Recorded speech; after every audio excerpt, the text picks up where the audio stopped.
Brownie, obviously disappointing to lose, and I guess quite a similar story to some previous games where we've actually given a really good account of ourselves for much of the game, but a couple of key sessions or key passages of play gone against us. Definitely, yeah. I think we've been here before. Hugely frustrating. I think ultimately Northampton proved to be the better team over 4 days. I thought they showed their experience and probably had more know-how over 4 days.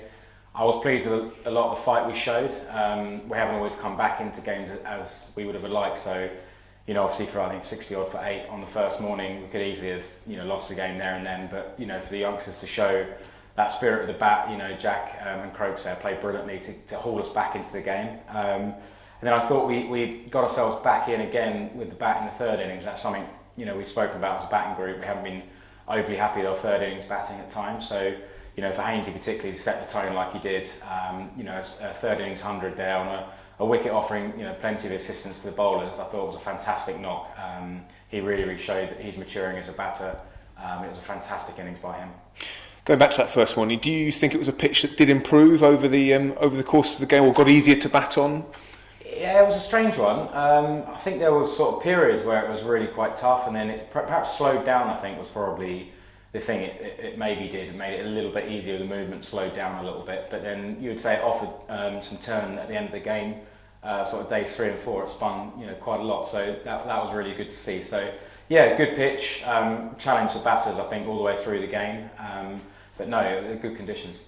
And having batted like that in the third innings, got set Northampton, on paper a challenging target.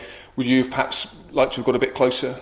Definitely. I thought, just shy of 220 there. I thought that should have been more of a challenging score for them than it panned out to be. I didn't think we bowled quite as well as we'd have liked actually in that fourth innings. I thought probably barring Jamie, who I thought was fantastic. We just didn't quite build pressure from both ends for long periods, which I think there was enough assistance there to make that a really close game. So certainly an area of the game that didn't quite go right was probably with the ball in that second innings. But again, we have a 20-year-old bowling attack. We have to be realistic. There are going to be periods they need to learn from, and that was certainly one of them. But I did think Jamie was a real standout this week. I thought he bowled with a lot of pace, a lot of bounce, a lot of energy. I thought he was fantastic.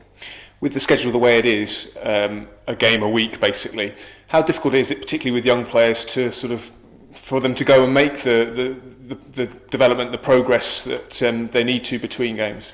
It is difficult. It's difficult for all of us to take stock.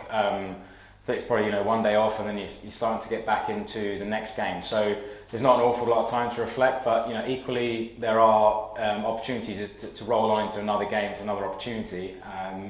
If you're feeling good, then you keep going. If you're feeling like you haven't played as well as you'd like, you've got another opportunity against a good team up at Yorkshire.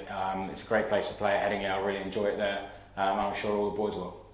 Let's talk about your innings. Fantastic knock in that third innings, and must have been fantastic to be back in the runs.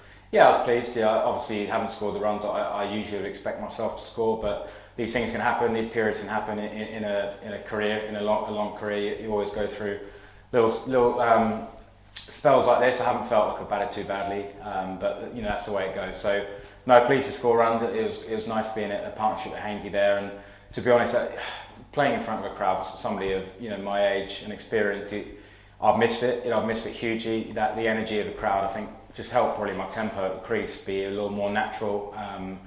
To be cheered on by a home crowd in the sun at home, it was a feeling I've missed hugely. Talking of those crowds, how much did these young guys, some of whom have never played in front of a crowd, enjoy that experience? Yeah, it's crazy, isn't it? Some of these boys have played 2 years of first class cricket, or getting on for, and have not seen a crowd. So it was fantastic, and I think the way Jack and Henry responded to batting in front of a crowd cheering on their boundaries just shows that the character and mentality is there. Jamie, flying in front of the crowd. I think they would have really enjoyed this week and taken a lot out of it. It's obviously disappointing again, but to see these boys stand up and sort of raise their game in front of a home crowd, it is really exciting.